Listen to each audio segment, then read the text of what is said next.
Western full-time, I had 3 children. I was very, very vanilla with regards to any sort of love making. I was in committed relationships. I was, in the house with my kids and in my relationship. I probably went to maybe a realistic 20 birthday parties in my entire life. Maybe, okay? Adult life, rather.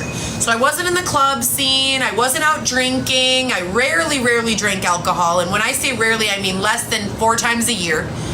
I was probably the equivalent of like most people's 12-year-old daughter as an adult, okay? As a 27, 28, 29-year-old adult. I had absolutely no idea about the internet. I had never seen a pornography before. None of that. Nothing. My internet search history was about as bland as, a rice cake, okay? We'll say that.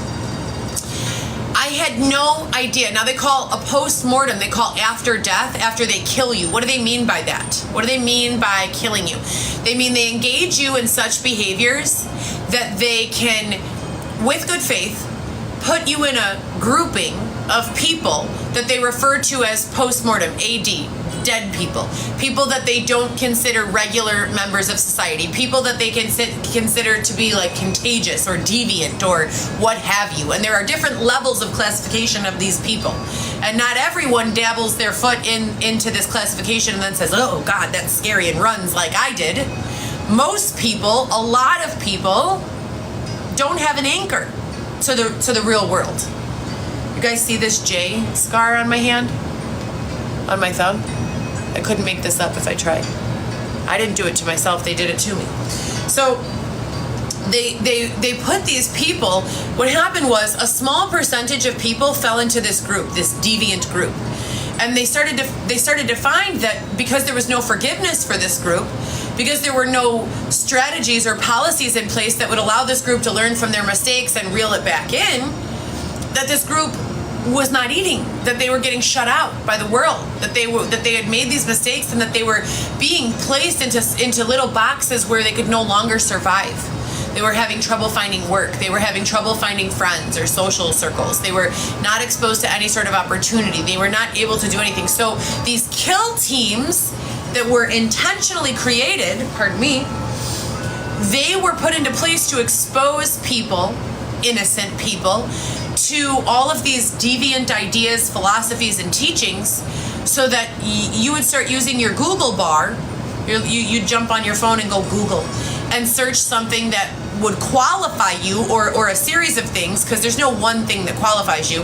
If you've done fraud from your device before, if you've searched certain porns before, if you frequent certain websites, for firearms purchase or any of the dark web, you fall into this category. And here's the thing, because of biometrics, it doesn't matter if you get a new phone. It doesn't matter if you get a new IP address. It doesn't matter. It doesn't matter. So because the thinkers in our group, in our country, in our the disruptors, they said to themselves, well, drats, we seem to have fallen into this category. If they're not going to let us out of this box, we're just going to fill this fucking box up, pardon my French. So they start intentionally targeting other people like myself, vanilla, mother of 3, never going out, never, having weird, intimate connections, very, very basic with regards to home life and, the types of activities I participated in. I was a perfect target for them.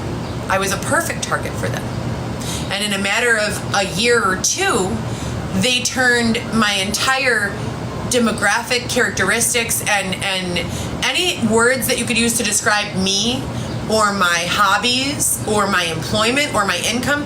In under 2 years, they found a way to put me into this box. And they're not just doing it to me, they're doing it to you and your husband and your wife and your daughter and your son and everyone. And the reason for doing so is because no one is opening the lid and letting them out of the box. So as I said, they want to fill the box up. They want to fill that box up. And biometrics, it doesn't matter how many IP addresses you get. It doesn't matter where you go, where you live. What are you going to do? You're going to go off grid?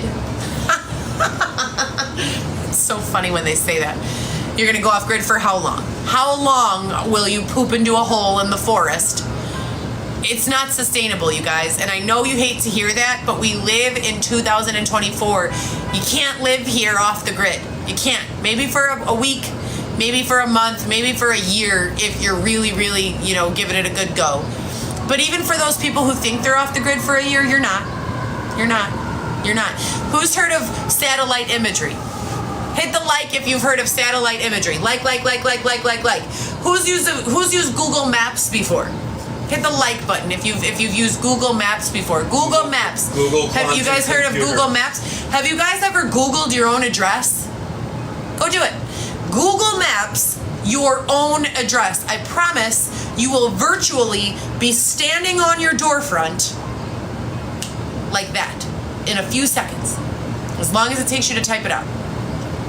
There is no such thing as living off the grid anymore. There is no such thing as living in hiding anymore. Literally, unless you dig a hole and hide in it, you will be found if someone is looking. They also have thermal view. Thermal view meaning they can see through walls.